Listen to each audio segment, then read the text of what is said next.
Hi, I've been asked to talk to you about implementation science and what it is. Implementation science is the science that is used to move knowledge from clinical science into actual practice. So it's bridging a gap, whereas there almost always has been enough basic science and then clinical science, but to move it into actual practice. The importance of this is that you have to look at local conditions. You have to look at local conditions in terms of the type of patients that are likely to be had, and local conditions in terms of the types of practitioners or resources that you have available.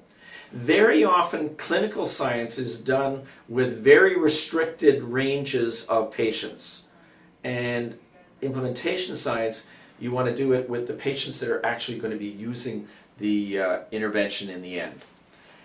It's because of that it really does take on a local flavor. That doesn't mean that it can't be generalizable to other locales, but you have to make sure that it's going to work in the way that you want it to work in the end.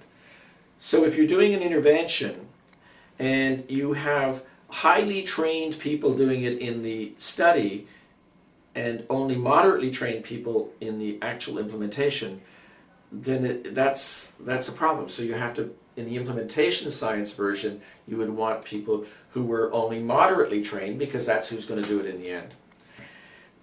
The design of the studies, it doesn't really matter. You can use any design that you want. You're more likely to be using cluster randomized trials than you are to be using individually randomized trials, because you're going to be doing it in the natural environment. You're more likely in some cases to use somewhat less strong designs than you may be able to use in a pure clinical research setting, and that's okay. You have to use the strength of design that makes your results convincing.